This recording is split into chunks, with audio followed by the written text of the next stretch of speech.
Ever go camping alone? I'm sure a lot of people do, although you rarely hear about it when they do. Most camping stories are about friends who go camping, or families or such. Well, I've gone camping alone, and I can tell you one thing. It's something that I will never do again. I had this idea when I was 25 that it would be pretty cool to go out and experience nature personally. Yeah, I had just read Walden by Thoreau, and it just really had an overwhelming effect on me. So I decided that I wanted to get out and get into nature. I'll try to cut to the chase in this story because the setup is pretty common. I of course bought myself a tent, got supplies, drove out to the camping grounds, and hiked out into the wonderful wilderness of West Virginia. I really wish I had been a little less idealistic in my dreaming. I wasn't really prepared for how difficult it was to be away from modern conveniences. But after a couple of days, I really started getting used to being out there all by myself. I wouldn't have considered myself a serious woods person, but I at least was able to keep myself happy and entertained. The one thing that bothered me the most, however, were all the noises in the night. Being in the wilderness was an odd combination of being both quiet and loud at the same time. I heard all sorts of sounds and had no idea what the majority of them were. At the very most, I convinced myself that it was my unfamiliarity with nature that made many of them seem worse than they were. On the third night of my trip, I had just finished eating when I decided to curl up in my tent and read a little before bed. It was a beautiful night, and the moon was very full in the sky and the campground was illuminated. I curled up in my tent, read my book, and eventually turned my book light off and went to sleep. I woke up later in the night because I heard what had to be footsteps in the leaves. Although I woke up right away, I was alert really fast. I didn't move and didn't turn anything on. I told myself that it could have been a deer or another harmless animal walking by. It was also possible that another person had been camping and just decided to go for a late night walk, although that thought was not as comforting as I had hoped it would be when I first thought of it. Although I was an inexperienced camper, I was not an idiot. Keeping quiet would likely be the best strategy, regardless of what was out there. As the sound got much closer to me, I realized there was another person out there. Whoever it was had not said a word, but the rhythm of the footfalls told me that it had to be a person. I figured once he or she came across my camp, they would just go on their way. Keeping myself quiet, I peeked up, and I sort of wish I hadn't. Remember when I mentioned that the moon was full? The tent wall was also so thin that with the moonlight on the other side of it, I could see the silhouette of a person standing outside my tent in the campground. He wasn't doing anything but standing there, but that was scary enough. I had brought a hunting knife for protection, and was suddenly feeling like I was a genius for doing so. Still, I thought laying still for the time being was the best thing for me to do. The shadow stood there for a few moments, and then it moved closer to my tent. I shuddered a bit, but kept quiet. Whoever it happened to be was right outside and just standing in place. I hadn't moved yet and decided it was best to keep doing that. Then the worst thing ever happened. He took something out of his coat, and I could see that it was a knife. He pushed the tip of the blade up against my tent wall, and he put a little bit of pressure against it and traced up the wall. Once he was done, he traced it back down, and then back up, and then he started talking, and I will never ever get the sound out of my head.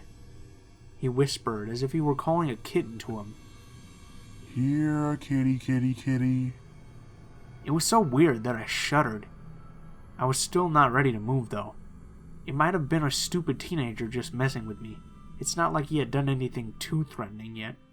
And then I heard a ripping sound as he slowly pressed the tip of the knife right through the tent wall. My heart jumped into my mouth, but I still didn't move. I knew that if I did, I would have lost the element of surprise.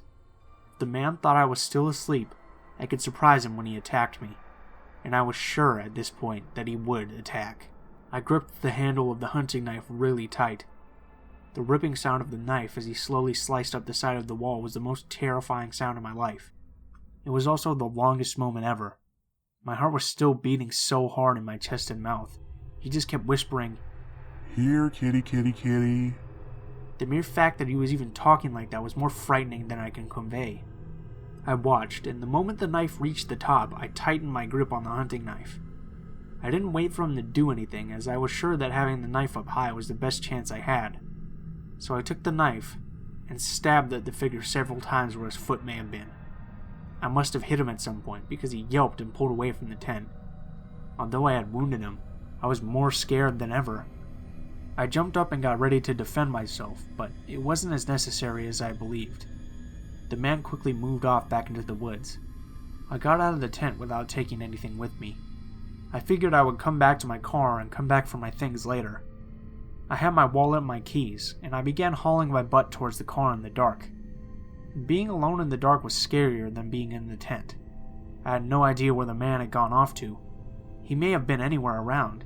He may have been following me. He may have been waiting anywhere in order to jump out and grab me and avenge the attack on his foot.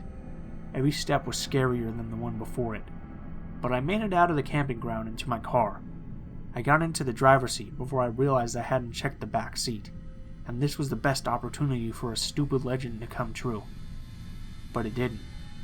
He wasn't anywhere, so I turned my car on and just went home.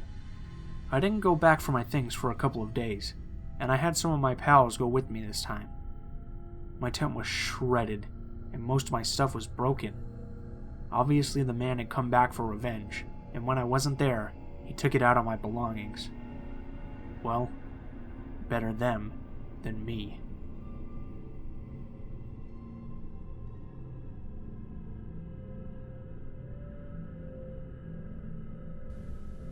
The RV.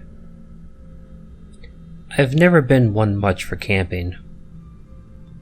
There's just something about living in a tent, sleeping in a sleeping bag, and just roughing it that doesn't make much sense to me. It just seems that whenever I have gone camping, I spend the whole time just wishing I was in a house, or at least a hotel with some modern conveniences. So I usually don't go.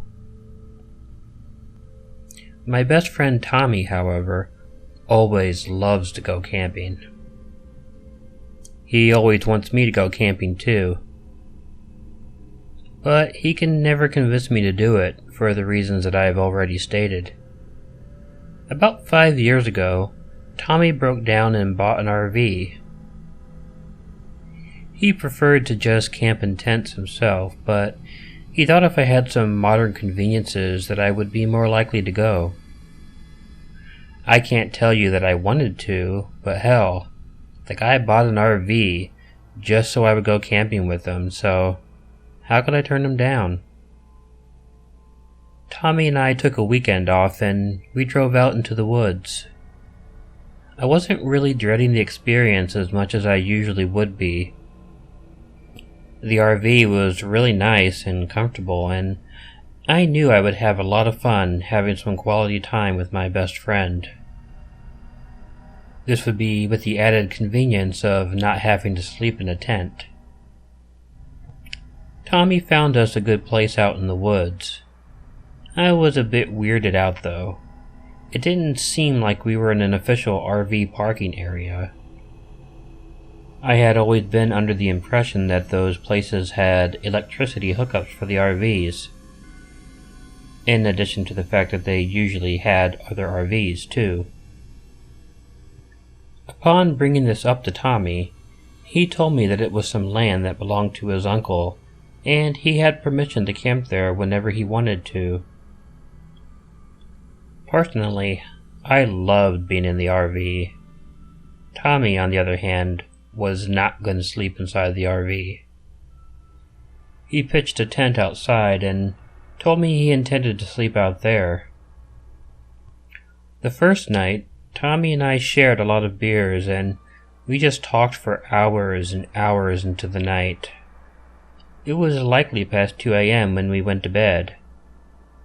Tommy left the RV and went out to his tent. I heard him zip it up. I then flopped out on one of the bunks in the RV and stretched out in a reasonable non-camping comfort. I knew I could get used to this, and I fell asleep immediately. At some point later, but still in the dark, a noise woke me up. Tommy had opened the door to the RV, I saw him walking across the floor, and he walked past me. He made his way over to the bathroom, opened the door, and went in. He wasn't really trying to be very quiet, which wasn't unusual for Tommy. He was one of those guys who slept so soundly that he just assumed everyone else could sleep through World War III just like he could. After he was done, he shut the bathroom door and fumbled around in the kitchen for a bit, grabbing something to eat. When he was done with that, he left and shut the RV door behind him. I lifted up a little and peeked out the window and saw Tommy's form heading over to his tent. I shook my head and then went back to sleep. The following day, we did a lot of typical camping things.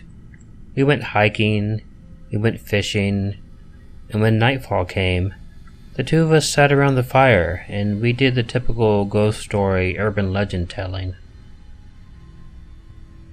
Just like the previous night, we stayed up late, and when it was time to go to bed, Tommy excused himself to the tent, and I went into the comfort of the RV. I fell asleep almost immediately again, and woke up at some unknown dark moment during the night, when I heard the RV door open up. Groggily, I opened my eyes and watched Tommy's form walk past me and over to the kitchen. He messed around in several of the drawers for a moment, and then he made his way over to the bathroom. When he went in there, I rolled my eyes and closed them to go back to sleep. After a moment, though, I heard something outside of the RV. Looking out the window, I saw someone lurking over by Tommy's tent. That woke me up immediately. As I was watching, I saw the figure heading over to the RV. I got up and thought the first thing I had to do was lock the door of the RV. But upon getting over to the door, I noticed that it was already locked. That was strange, as there was no reason for Tommy to have locked the door when he came into the RV. I was about to go over to the bathroom and tell Tommy that somebody was lurking around outside, when I heard the unmistakable voice of Tommy coming from outside of the RV and telling me, "Hey man, why is the door locked? Someone got into my tent and took my hunting knife. Let me in." My insides went cold as I realized that both last night, and more importantly, the current night, it was not Tommy that had come into the RV. Even worse than that, I heard the bathroom door open. Frantically, I unlocked the RV door and pushed my way out. I slammed the RV door and moved past a very confused Tommy, trying to explain to him that whoever had taken his knife was now inside his RV. I didn't get much out, though, when the door opened behind us. Thankfully, Tommy was a lot more prepared to deal with the situation than I was. As the door was opening, he grabbed it and slammed it hard against whomever was in the RV. The hunting knife fell out of the man's hand and onto the ground as he fell back into the vehicle. Tommy grabbed the knife. The man recovered, though, and obviously had enough sense to run to the driver's seat of the RV and open the door and get out. Tommy tried to catch up with them, completely enraged over what had happened, but the guy got away. Afterwards, Tommy and I packed up all of his things from the tent and put them in the RV. We, of course, were not comfortable staying there, so we drove home right away. When I asked who might be trespassing on his uncle's property, Tommy revealed to me that it really hadn't been his uncle's property, so he really didn't know. He had just told me it was his uncle's property so I wouldn't worry. Well, Tommy is still a camper. He hasn't changed at all from the experience. Me, on the other hand, I've never gone camping again, and I never will. Not even in an RV.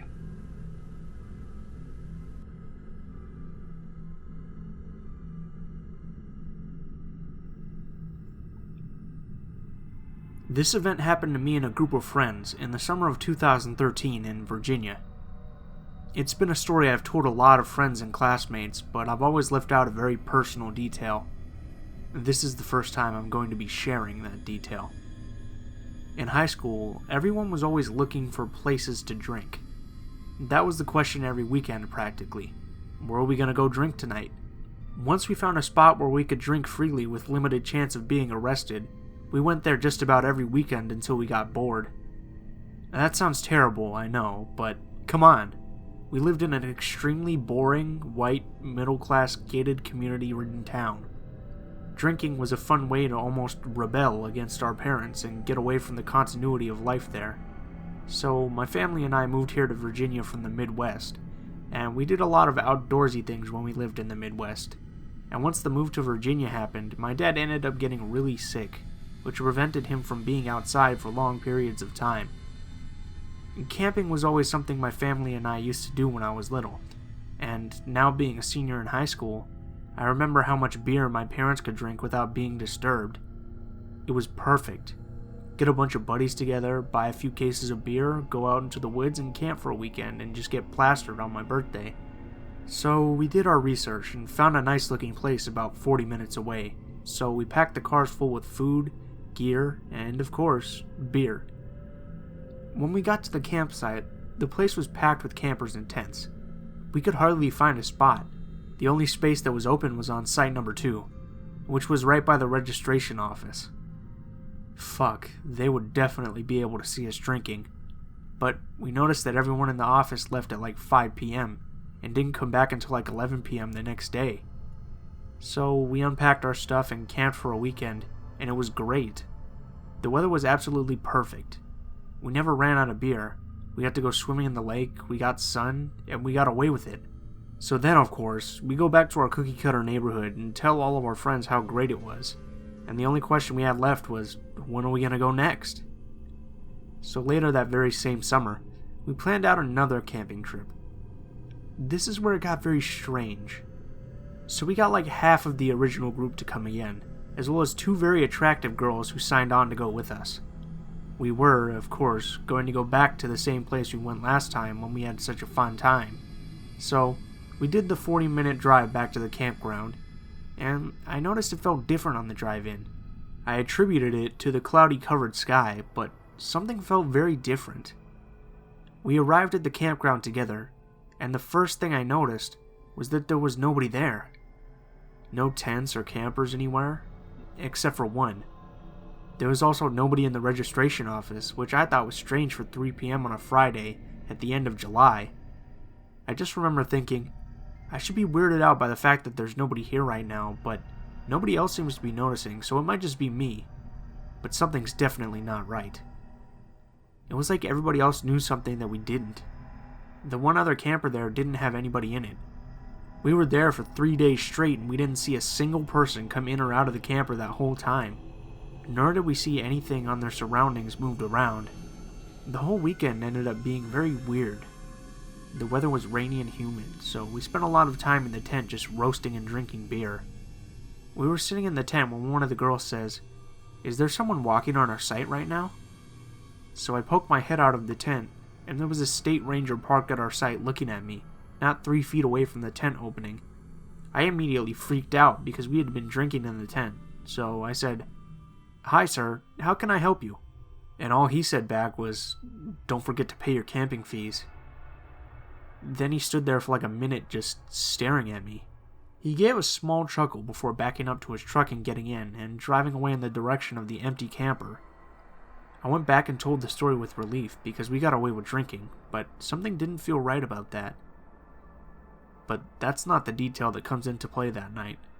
We were sitting around the campfire, drinking beer and telling funny stories. Earlier in the day, one of our friends, Mitch, went to go get more beer since we had run out. The only problem was that he'd left at 3 p.m. and still wasn't back at 12 a.m., so I was slightly freaking out. The culmination of all the weird things deterred me from drinking any beer that night, so I could stay clear-headed in case anything weird happened. Boy, am I glad I made that decision. So we're all just sitting around the campfire telling stories, when I noticed a car drive up. Thinking it's Mitch, I jump up to see, but it's just a brown, rusty-looking truck, and it pulls into site number 1, which is a stone's throw away from us. It should have made me feel comfortable to know we weren't alone out there in the woods, but for some reason it didn't. It just made me feel paranoid, specifically for 2 reasons. 1, it was 12:30 a.m., and there was no reason he should be out here at this time if he was just going camping. 2, he didn't have any tents or camping equipment in the back. All he had was a blue tarp covering half a full bed. So I stay aware, but calm as to not freak out my group of friends. But I noticed him setting up a floodlight and a wooden bench, but that's all I could see because he parked his truck on the far side of the campsite to block view from us. I talked myself down by saying, "Just calm down, you're being paranoid. It's probably just something you don't want to get involved with." So I turned my full focus to my friends, and even started drinking some beer. About an hour later, I made my worries about Mitch known to everyone, and they all calmed me down. But as I was agreeing with them, I looked up and saw a man walking onto our site. But I only caught him in the light of the campfire, so he was on top of us before I could even react. The man said in a thick Eastern European accent, "Hello, I am the park ranger for this park, and I just wanted to offer you 2 complimentary pieces of wood for your fire. You know, you're not allowed to bring your own wood here because it can have bugs in it. Enjoy, and have a good night." We waited until he was out of earshot before giving it the, "What in the fucking hell was that? We're outside, don't bugs, live out here? Why would it matter?" But I noticed when he put the wood down next to our fire, there was a part of him that didn't bend when he did. Only once he was walking away and I saw it swinging from his belt loop did I know he was carrying a large machete. Mitch still wasn't back at 2 a.m., and I was afraid for his life, so I asked my close friend Mop to ride with me to go find him. It was a 1-road drive, so he had to be on it no matter what. I was also going to voice my terrors and concerns with him in the car to see if he felt the same things I did. We were driving down the road looking for either a crashed car or Mitch heading in the opposite direction. As soon as I opened my mouth to ask if Mop was freaking out too, we saw Mitch speed past us, which was a huge relief to me. I whipped a quick U and started following him back to the site. Once we were all back, we told Mitch the story of the strange wood guy and how we thought he had died. But he had brought the beer, and we all started drinking once he was back. I began to notice a pounding sound coming from site number 1 that sounded a lot like he was chopping wood. Yeah, that makes sense. He's the park ranger and he is chopping wood for them to sell, since he gave us 2 complimentary pieces. That makes sense. Until we ran out of wood, and they asked me to go steal some more. Nothing made sense about that. We brought bundles of wood, enough to last us through this whole night, and it was just gone. So I guess I had to go steal some wood. Now the wood tower was between site number 1 and site number 2, but it was closer to site number 1. I snuck from our campsite through the woods towards the wood tower. I was definitely drunk at this point, and was not scared of the mysterious wood chopper. So I get to the wood tower and begin sliding pieces of wood into my arms. The more I get, the less times I have to come back and steal more. So I grab about 8 big pieces and start sneaking back, but not before throwing a glance in the direction of site number 1, where the chopping sound continued. My eyes focus on the wooden bench where I saw the park ranger chopping with his machete. A human leg.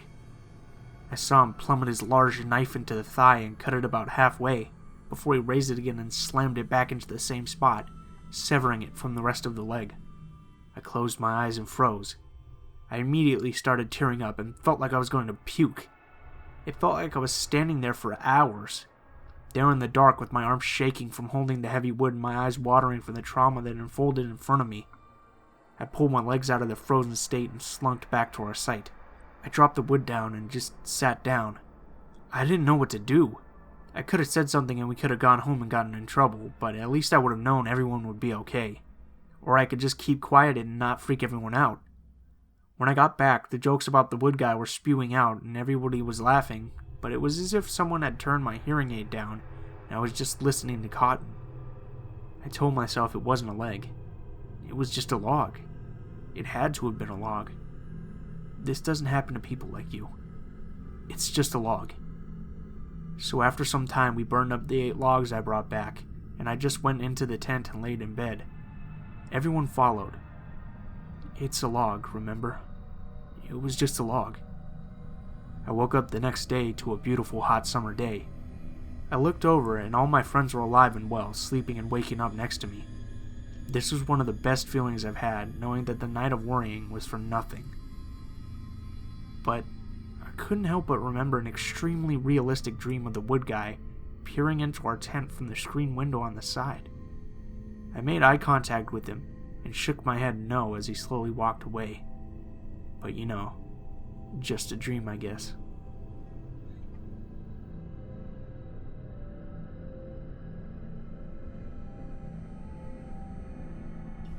The cabin. What is it about camping trips? They're rife with cliches that are perfect for scary stories. It seems everyone that you hear has someone with their cell phone not working, or something like that. You'd actually think, with all the scary stories and scary camping movies out there, that cell phone companies would just litter the wilderness with cell towers to keep things like that from happening. But I guess that's really not important. 3 of my friends and I rented a cabin for a week the summer after we all graduated from high school. We wanted to have a bit of fun before college began in the fall.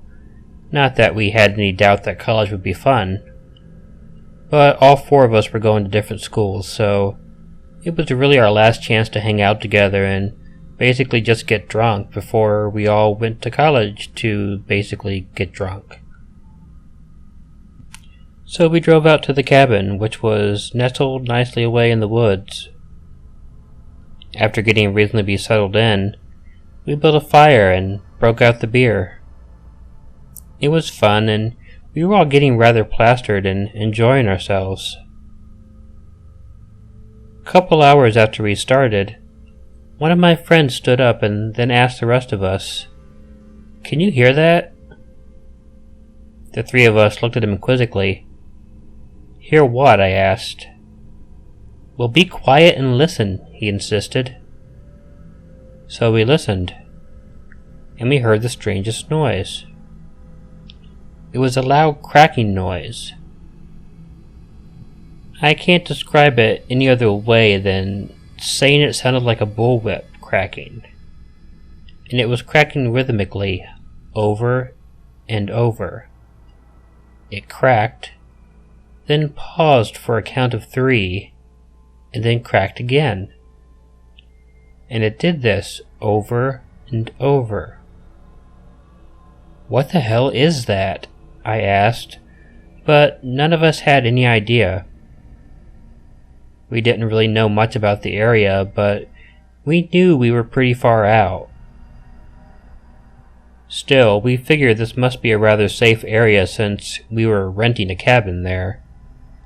We agreed that there must be other cabin rentals around, and it had to be really safe and sort of touristy. That noise didn't go away, though. We decided to just ignore it, though. Whatever it was pretty far off in the distance. So we just sat around and started drinking again. A bit later in the night, we noticed something else. A hiker was approaching our campsite from the woods. We all stopped talking and turned our eyes to the man who was now coming out of the trees. He looked downright ghoulish.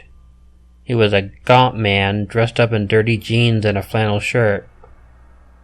His face was long and expressionless.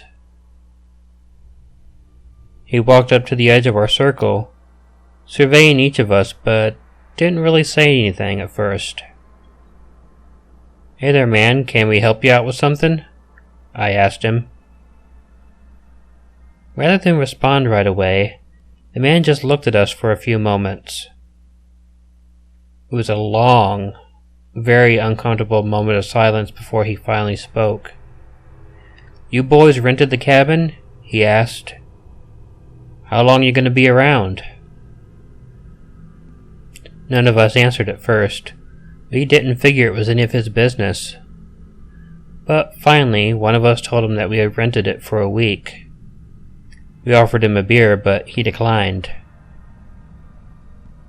"That's a long time," he thought. "Shouldn't venture too far into the woods while you're here." He paused and then repeated, "A week is a long time." He paused again and then told us to take care and walked off. We were pretty rattled by the experience and were not really sure how to react. We were there for a few more nights and we kept hearing that damn cracking noise every night. We never heard it during the day though. On our 4th night there, my friend Carl got very curious about the cracking sound and he asked us if we wanted to go exploring in the woods. All 3 of us refused and we told Carl that he should really mind his own business. The guy from that first night obviously knew something about it and he pretty much warned us to stay away. Carl would have none of that and he went ahead and went out anyway. The 3 of us were really unnerved and we just waited in the cabin. We spent pretty much the entire time talking about what an idiot Carl was, but that was really just our way of masking the fact that we were really scared for him. I think he would have killed for a TV or internet connection at that point. The time that Carl was away went by very slowly, and when he got back, it was much worse than when he was gone. Carl came into the cabin looking frantic and very upset. He was also rushing us. "I just did a really stupid-ass thing," Carl told us. "We need to get the hell out of here right now." He then ran over to his room to gather up his things. He must have thrown his stuff into his suitcase rather quickly, and he was out of his room in a flash. He looked at us, having not moved yet. "What the hell, guys? I mean it. Get your things. We have to get out of here now." We were all worried and kept asking Carl why we had to go, but rather than tell us, he just kept trying to rush us. Still, we soon had our things, and we all came out and threw them into the car. As I was tossing my suitcase in, I heard a noise in the woods, and turning around, I saw the man from the first night, looking enraged, come out of the woods, and he moved directly towards Carl. Without acknowledging any of us other than Carl, he grabbed Carl by the head and slammed him up against a car really hard. "I told you not to go into the damn woods," the man yelled as he pushed Carl's head up against the hood. He then reached into his jacket and pulled out a hunting knife. Well, before the guy had a chance to do anything, the other 3 of us jumped on him. I knocked the knife out of his hand. The guy was strong though, and thank God I had no penchant for fighting fair. I gave the man a Ric Flair-worthy shot to the crotch, followed by another. That helped, and we pried the guy off of Carl. Once we got the guy down, we managed to get into the car, and we hauled our asses way out of there. Carl never talked much about that night, or what he'd seen when he went out into the woods. He mentioned that he figured they were making drugs, and the sound he heard was related to a loud machine they'd used that had perfectly timed explosions. I don't really know what it was or what it could have been, but it didn't matter what it was. Whatever it was bad enough to cause the man to not only get pissed off, but to almost kill my friend. It also kept me from ever going camping again.